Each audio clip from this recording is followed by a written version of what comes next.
I walk into the restaurant. Then I grabbed a vase and I smashed it with the back of his head. Those girls on the poster. Papa, did you enjoy the striptease? He was a liar. He had lied to me about everything. I think I became a lesbian that night. Giving me a heart attack. And then he laughed. The scream is powerful. We're all gonna die. We're all going to die. My daughters are giving birth to larvae, and it's my birthday. I'm just gonna tell it like it is. I'd wanted to kill him for about 5 years. And I didn't really think that he wanted to murder me, but it did take a very stormy day out on Lake Superior in a boat to make it a double suicide or a double murder or almost do us both in. The next thing I remember is waking up to someone over top of me saying, Bonnie, you were struck by lightning, your heart stopped, but everything's going to be okay.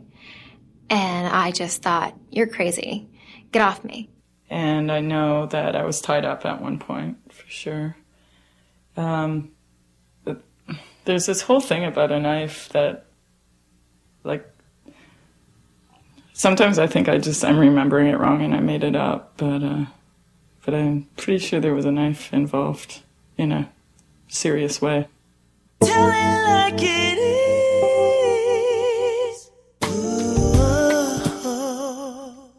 I've ridden quarter horses since I was 3 years old. My sister and I traveled every weekend with my dad to horse shows. At the horse shows, there was a queen, and she was the ambassador for the year, would represent the association at various functions. You know, in my diary when I was about 10 years old, I think I wrote, I want to be the queen. So when I actually did win, after a couple of tries, it was a great feeling because I'd finally done it.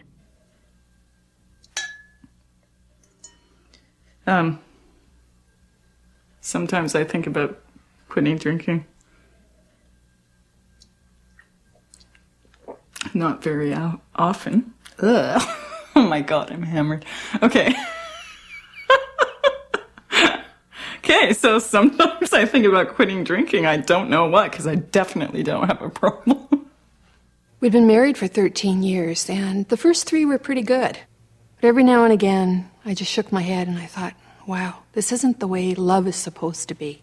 This isn't the way that I had thought a marriage should be. From there, I started to represent the association with a little crown and a sash. So I was volunteering for the horse show as a judge's assistant. The other assistant, her name was Linda. The morning went by, and it was a beautiful sunny day out, and we noticed way off in the distance that there were some clouds coming in. I just remember feeling a few raindrops. They were like the big splishy movie raindrops. I told Linda I needed to take off my hat and my crown because I didn't have my rain hat to cover my cowboy hat with, and I didn't want it to get ruined. And she said, no problem, it's okay. Run over there, I'll take your spot.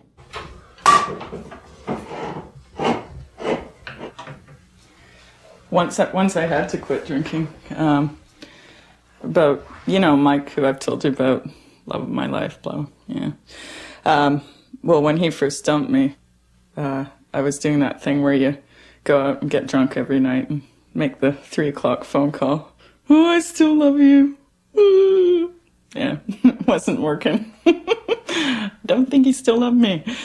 So I decided I better quit drinking and stop making those calls. He would throw things. He threw hammers. There was a time when he threw one hammer off the scaffolding and it bounced off the patio window and totally shattered that to pieces. I was afraid to talk to him for a couple of days after that one. 5 more years rolled by and they got stormier as they went.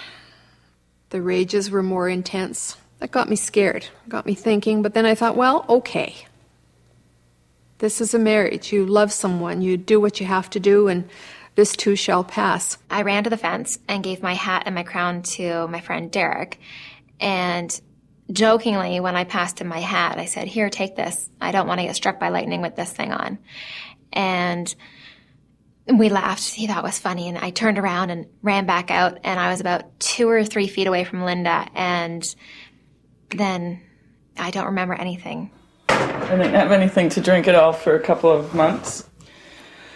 And then after that, I decided I'd had enough of not drinking, and I figured, hey, even the love of your life can't take more than a couple of months to get over. Well, years went by, and I guess that's when we felt inspired to buy the sailboat. That had always been his dream. Could have been our baby. We never did have children together, and I guess in hindsight, that's a good thing. One night, a bunch of other waiters were going out to Speakeasy. And I think we were fairly well lubricated before we left, because that was when last call was at 1, and we were at the restaurant till about 2:30. As soon as we got there, I looked across the room, saw this guy who was, well, he was cute. And he was really arty looking, sort of a way too cool for me look. But, 10 vodkas later, I thought he was just right for me. So the first thing I said to him was, so, when did you try to kill yourself? The first thing I remember is laying on, so cliche, on white fluffy clouds. And I was scared for about a couple of seconds, I think. And then I sort of raised my head and I saw my grandparents and my uncle who had died. I thought, wow, this is great. I get to see them again. And they were standing behind a stone wall about up to their chest. I remember wishing they would help me stand up. And they wouldn't do anything. They just stood there behind the wall and looked at me and smiled. And I kept thinking, why aren't you helping me stand up? What are you waiting for? What are you doing? We got up enough courage to take a week-long vacation together. I remember getting to the docks and I was late. A client had kept me back. I was already in my own business at that point in time. I couldn't get everything loaded fast enough. The anger started to flare. But at this particular point in time, it was almost feeling normal. We went fishing. We listened to the loons. It was pretty good right up until the last day, and that's when the fog started to roll in. And of course, he had tried to kill himself about 10 years before that. He had these pretty funky scars on his wrists, frustrated artist, the usual story. Then at some point, I guessed how old he was, and he was 33. I remember that. Which at the time, of course, was an older man. Woo. And then he decided I was psychic and that he had to take me home with him. And the next thing I remember is waking up to someone over top of me saying, Bonnie, you were struck by lightning, your heart stopped, but everything's going to be okay. And I just thought, you're crazy. Get off me. Tell it like it is. Ooh. People I talked to said that when they saw it hit, they didn't know what was going on. They didn't know what to think. And my friend Derek actually said he thought I was playing a cruel joke on him because I had no sooner just said, I don't want to get struck by lightning with this thing on, than turned around and walked 20 feet and was getting hit by lightning. And I tried to get up and run because something in my head was telling me that something was wrong and I should just run. And I tried to get up and I couldn't. My legs, I just couldn't feel my legs. And then I sort of started to have a fraction of an understanding of something was wrong, something was serious. The waves came up. 8, 10 feet. The storm started to rage. I was scared. He was insistent that we get back to the marina that day. We could have spent another day or two. Didn't really matter. But it was more important for him to get back. That was the plan. I could feel my heart thumping at particular points in time, wondering if we were really going to get out of this or end up on some shoal somewhere, but away we went. By this time, I was completely fucking trashed. And I was quite proud of myself because I didn't feel like calling Mike at all. So that was I guess I'd accomplished what I set out to do. And we'd take a cab across town. And at that time, I don't think I'd ever been east of Church Street. But we'd take a cab to his place. It seemed like hours later we hadn't gone very far. We were running out of gas. And we came up to Tea Harbor. And that's when he asked me to go out and throw out the anchor. I tried many, many times to get that anchor to take. And I could hear him yelling. I was trying the hardest I could. I always tried the hardest I could. It just wouldn't take. He took the anchor, he took the rope, and gave it one huge toss. And that's when we found out that he hadn't tied the end of the rope to the boat. I think I laughed. It was almost comical. I mean, how many times do you hear the stories of anchors being lost because somebody's forgotten to tie them up? Well, that day it happened, and unfortunately, we really needed that anchor back. Linda and I were thrown about 20 feet, and I never actually saw her at all when I came to. I do remember sort of glancing over, and there were just so many people around her and around me. I couldn't see anything. I'm told now I've been out for 12 minutes. My heart had stopped for 12 minutes. And they did CPR on me and had traded off a couple of times. There happened to be a volunteer fireman there. He actually jumped in. He went in to get the anchor and he went in to get that rope. At that moment when he jumped, the thought that went through my head was, I hope he dies. I hope he never comes back up. I hope this is it. I hope this is the end of the marriage. This would be a very good way for me to get out of this situation. Nobody needs to know. No one needs to know what has happened because there's not another boat in sight. I don't have to use the radio to call for help for a little while. I can just wait it out. I was as sane as I could possibly be with that thought. But I was surprised. It was a pretty nice place. And when you walk into you walk up into it, there's this winding stairway that goes right up into it. And you walk in and all you see is a bed, which was a futon on the floor, taking up sort of a prominent spot. And this cage that's like 4x4. So, of course, I think it's a great idea to go over and stick my hand in the cage. And this huge parrot practically bites my finger off. And, then the guy gets mad and calls me a fucking idiot. And then the parrot calls me a fucking idiot. Great. And then we go to bed. When I was at the hospital, I was laying on the gurney, and I was strapped to a backboard, and I had the neck brace on. And two of the teenagers that were at the show, the son and daughter of the show manager, they came up and stood beside me and were talking with me a little bit. And, of course, I asked about Linda because I had been standing beside her when this happened. And the sister looked at her brother and started to get very teary-eyed and quite upset and didn't say anything. And then her brother looked at me and said, well, actually, Bonnie, Linda died. And I didn't quite understand it. He came up. His eyes showed the rage and the fear, and so did mine. We stared at each other. There was no emotion in the staring. There was just a big, blind stare. It was almost still like I was in shock, and I was still sort of in a dream-like world. Within a few minutes of that, a nurse came up and was very upset. She said, geez, between you and JFK, it's been one crazy day. And I said, JFK? I said, did they find his real assassin? Did they find out what's going on?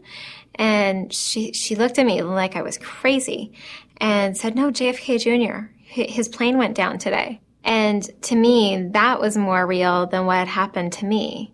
So when I heard that his plane went down, it was sort of my excuse to cry, I guess. It was my reality. I don't remember too much about the sex, really. I remember mostly being in and out of consciousness. And I know that I was tied up at one point, for sure. There's this whole thing about a knife that, sometimes I think I'm remembering it wrong and I made it up, but I'm pretty sure there was a knife involved in a serious way. The thing I know for sure is that we didn't use a condom. So then, I guess I passed out. He crawled back up, soaked, cold, frozen, came to the back of the boat, started the motor again, and we turned around and went to the other end where there was a makeshift dock.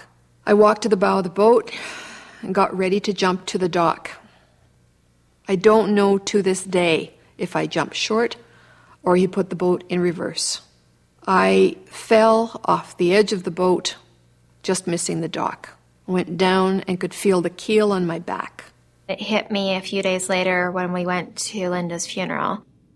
That whole thing in my head about her taking my place and her standing where I was standing.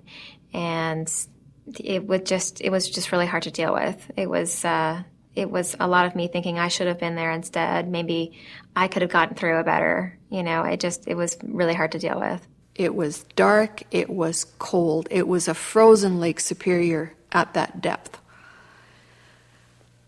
And I really didn't know if I was going to be the one to surface or not. It took that rage and that sea and that frozen feeling to know that life would never be the same for me again as long as I could just surface. In the morning, I did one of those, you wake up and you don't even know where you are. Oh, God. And I was looking around for a clock because I knew I was supposed to be meeting someone for brunch. And I'm looking around, and I look up, and I'm looking right into a video camera. And it's pointed right at the bed. And then I just, fuck.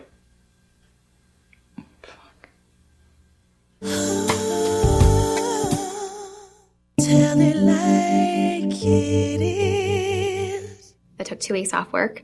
My mom had actually called when I was off, called my the company I worked for, and told my boss that I had been hit by lightning, so I was taking some time off. And I made her call because I didn't think that he'd believe me if I told him that. When I got back to the office, the first day I was there, my boss wouldn't speak to me. The second day, I went to my boss and asked him if I had done something wrong, why he wasn't speaking to me.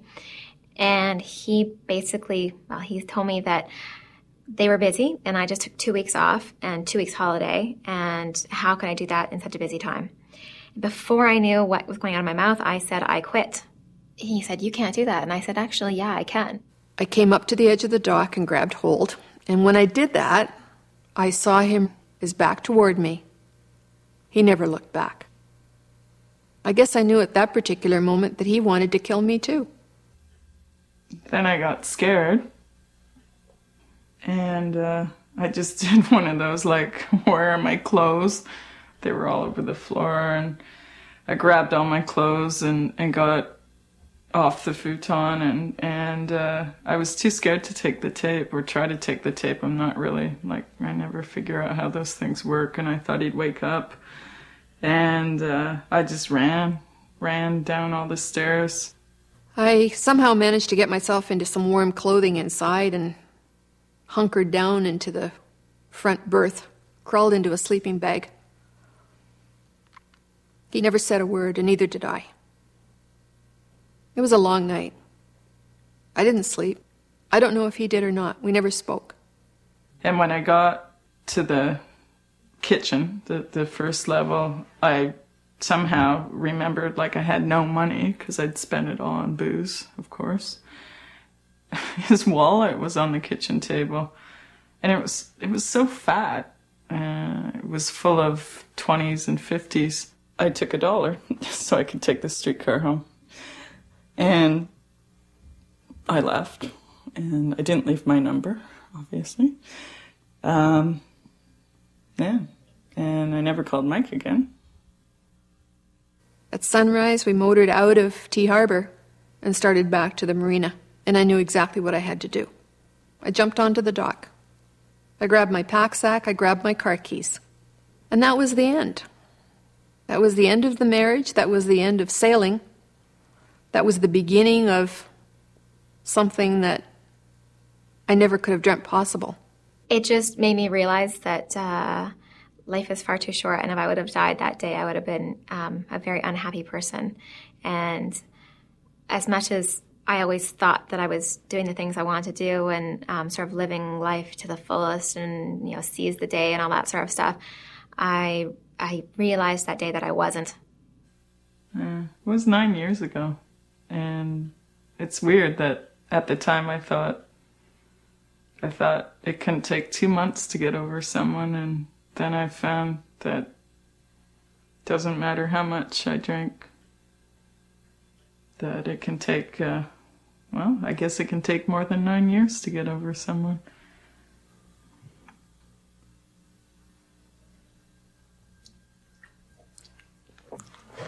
Ravioli's on. It's taken a long time to get this out. And I never want to do that again. I never want to look back on a moment like that, when I feel that kind of rage and that kind of anger and that kind of frustration with anyone, especially in a relationship. It's a good measure for me to be able to ask myself from time to time, if you were to die tomorrow, would you be happy? And I can honestly answer that with myself now and know that it's possible that I could die tomorrow because it can happen so quickly. And if for some reason I, in my head, answer myself by saying, no, I wouldn't be happy, then I know it's time to try something else.